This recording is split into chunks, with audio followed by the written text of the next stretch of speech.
Hey everyone, welcome to N3. I'm Damon. And I'm Gabe. We're here to update you guys on what's happening around Northwest. It's a great time to be a Viking, folks, with spring activities getting off to a great start, and winter activities coming to an end. There's a lot for us to cover. So, without further ado, let's catch up with your 2020 state champion dance team. A few weeks ago, the Northwest dance team took home a first-place win at their state competition, but they had to put in a lot of hard work beforehand in order to make that happen. We have morning practices Monday, Wednesday, and Friday at 6 a.m. till 7:15, and we've been doing that since the summer. This is the first time that the Northwest dance team has ever won at state. It definitely felt great, especially everything that we've been through this year. We've had a big mountain to climb, but it felt great. I don't think any of us were really expecting that. The Vikettes accredit their win to the choreographers who put together their routines for state this year. Megan Wardine choreographed our jazz and Spider Paul choreographed our hip hop, and we've been learning them since January. While the team won in the hip hop category, they also placed fourth in their jazz routine. Our jazz is more like our hard hitting.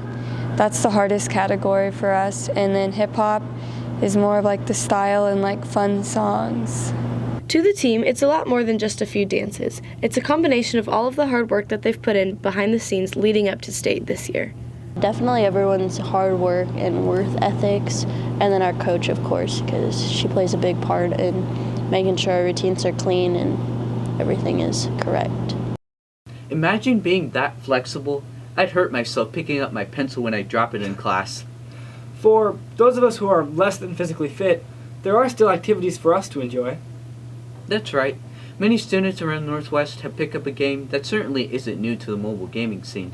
It's NFL Madden and... Touchdown! Oh, sorry. Here's a story about Madden. I'm sorry, it's addicting. I lost Casey today.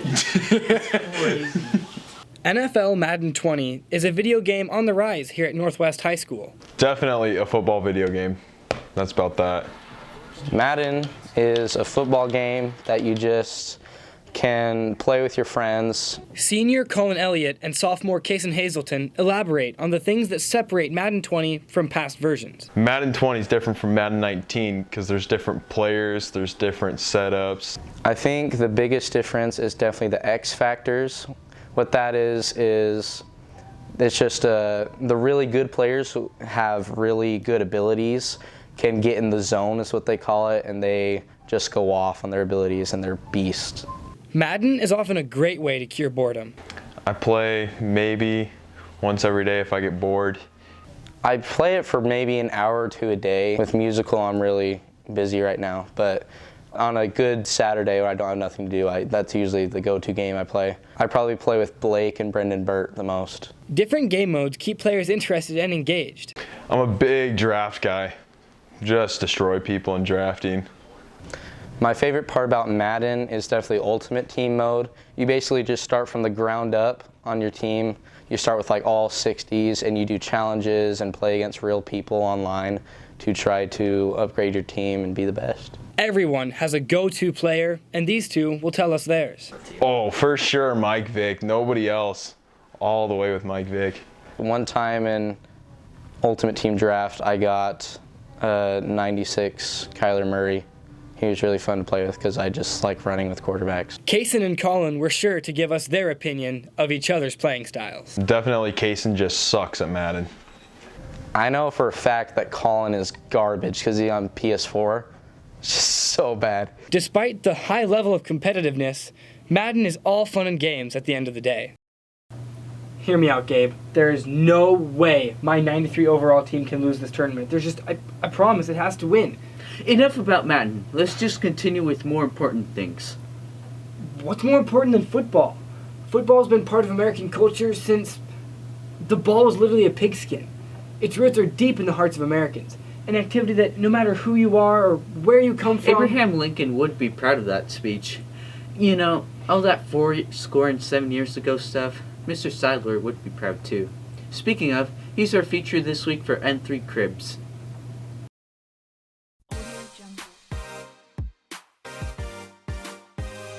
Hey, good afternoon. I'm Mr. Sadler. Come on into my crib. Welcome to the old part of Northwest High School. This is one of the original classrooms in the building, and I want to show you my crib. One of the first things we come up to is our board of current events. And here we have a picture of all the current senior football players who were freshmen at the time, and they've grown up and done a real good job this year. Secondly, I have my head up here, and what that is since I teach government, Big Brother is always listening, and they're always there. Well, I do have a lot of props that I use in class. I am kind of a visual person. I think it helps a lot. One of the props that I really use is the Sonic glasses, and you know what to do during the summer between 2 and 4 at happy hour. Some other props, Teletubbies. Yeah. Don't ask, you'll find out. Got some Nerf balls. Straws. We'll go with some straws. We got those. Lightsaber. Star Wars. As we move around the room, this is my desk. Desk is a desk is a desk. It's got the world's greatest beverage, a nice ice cold Coca-Cola.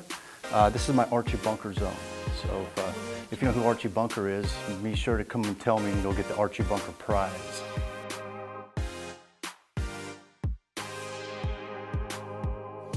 Anything political, I always put up on this board here, anything that has to do with politics, any upcoming events, policies and topics, that kind of thing.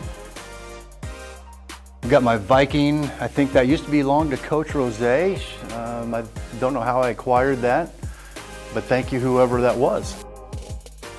Finally, this is my wall of black and gold. Those are for all the pictures of the activities that the school has going on. So anytime a student has an activity that they're involved with, I just ask them to bring them in, display their color and their team with pride. So that is it for this classroom. So I thank you for joining my crib, and we'll see you again.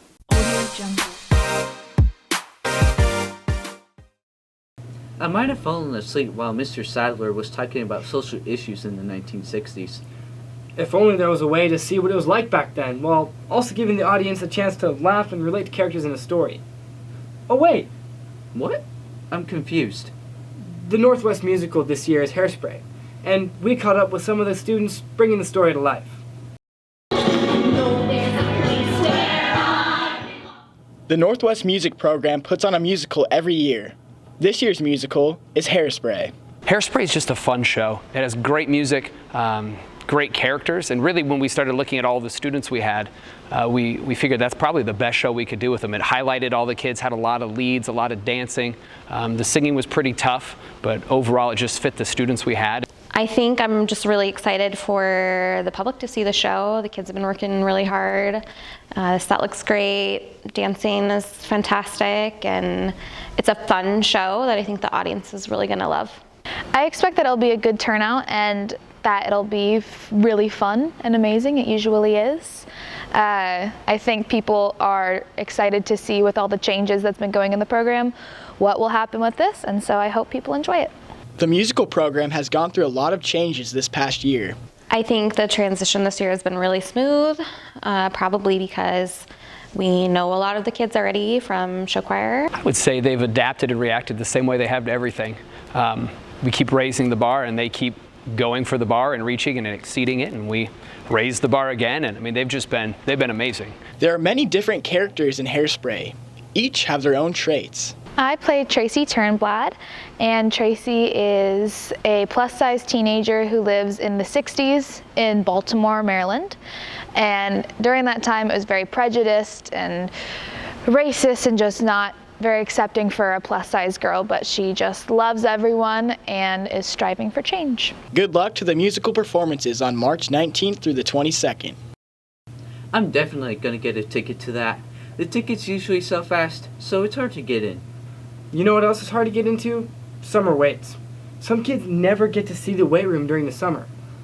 Let's go see what the hype's about. Every year, our school holds a summer weight program for the students of Northwest. Today, we took a closer look at this great opportunity with Coach Kevin Stein and Senior Rand Sanders. I would advise people to sign up because just to get stronger, because football season, it gets hard. When you're conditioning in football season, it really pays off from the summer workouts we did. Our coaches really require it pretty much. We got to be there if we want to be successful in the football season. I've taken summer weights all 4 years. Coach Stein explains the importance of summer weights. What I can tell you about the summer weights program is that it's extremely organized. I think that's one thing. Everybody knows exactly, when they should be here, what they should be doing, what the expectations are, and they're really pushed to their max. We charge $80 for our summer weights, but that also allows us, first of all, to have, top-notch equipment. That's a major thing. Also helps us have plenty of coaches in here to make sure we're covering it, to make sure we can push them through the different agility stations, through the different speeds, so we can able to coach them and make sure that they're not hurting themselves. Especially now, geared towards our athletes. That's a time that they can make the biggest gain. In the summer, we're able to really focus on that and just get them a lot stronger, to get ready for their next school seasons. I think it's a challenge. I think students should sign up for this because they will be challenged. I think a lot of times when you take off a complete summer, you maybe work hard during the school year in a strength program, and then when you take time off, when you take 2-3 months off, your body will digress a little bit. Basically, you don't use it, you're gonna lose it. So that's a main reason that they should do it.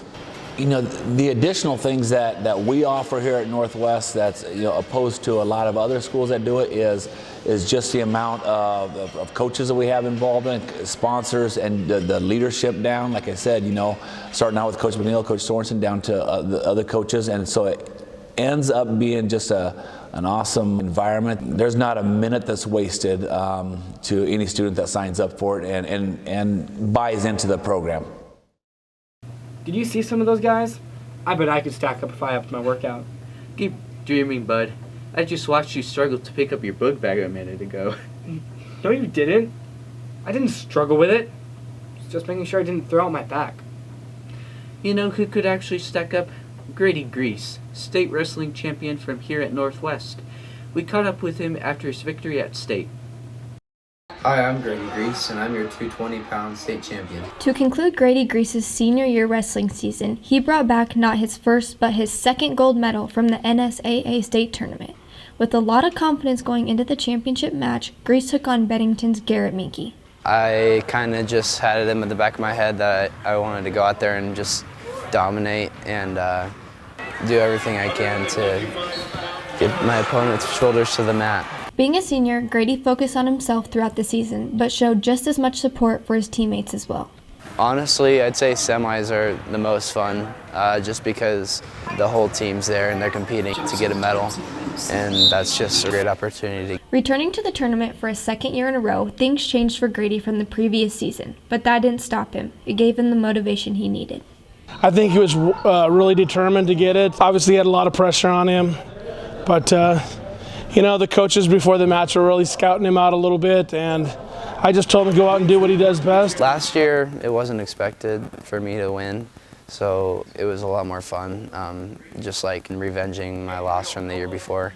And this year, it was a lot of fun because people still thought, like, oh, this kid's undefeated, like, he could be a good match for him.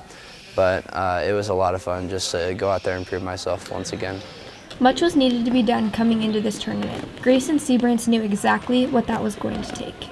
Continuing to practice hard, giving my all, lifting, getting stronger is a big thing, and then going to Ironman in Rochester and getting to compete with some really good kids has helped me. Once he got a taste of state, I think it was, he wanted to get better and better after he made that first appearance in the state finals, and when he lost, it just drove him to be the best that he could be, and there was no looking back after that. While being there to support Grady throughout every high school match, Seabrants and Griess experienced their last one together just how they had hoped to. It was awesome. I hate to see that be his last match wrestling for Northwest, but it was an awesome feeling to see him win another state championship, and for him to win back-to-back state championships, it was really an emotional time.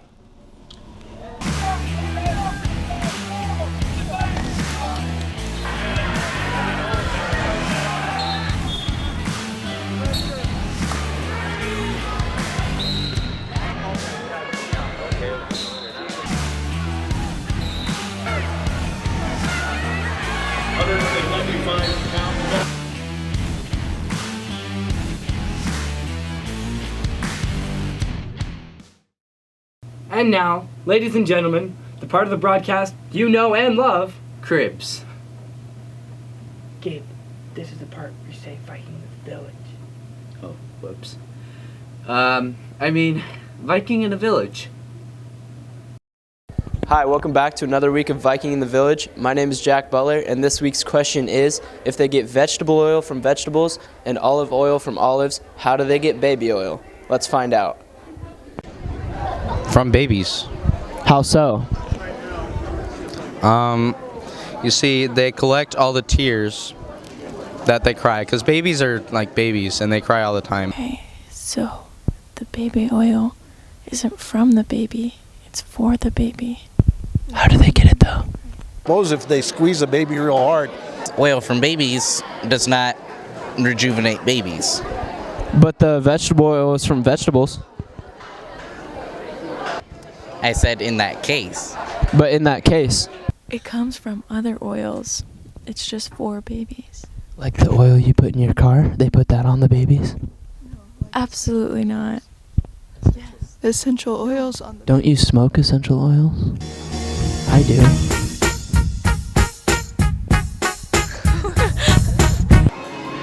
From baby pee and poop.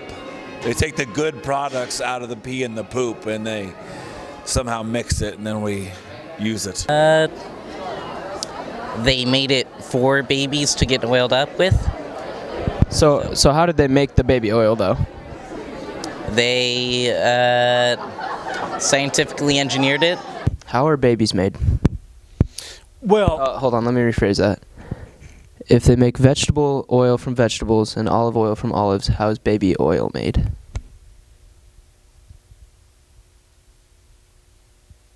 Is there a rating on this video? Anything you want. I'm uncomfortable answering that question. That's totally fine. I'm going to say Johnson & Johnson are some sick people. Just going to leave it at that. They do a little bit of experimentation. As we go into the chemistry lab room. An absolute heater of a question. Wow, that's not a good question.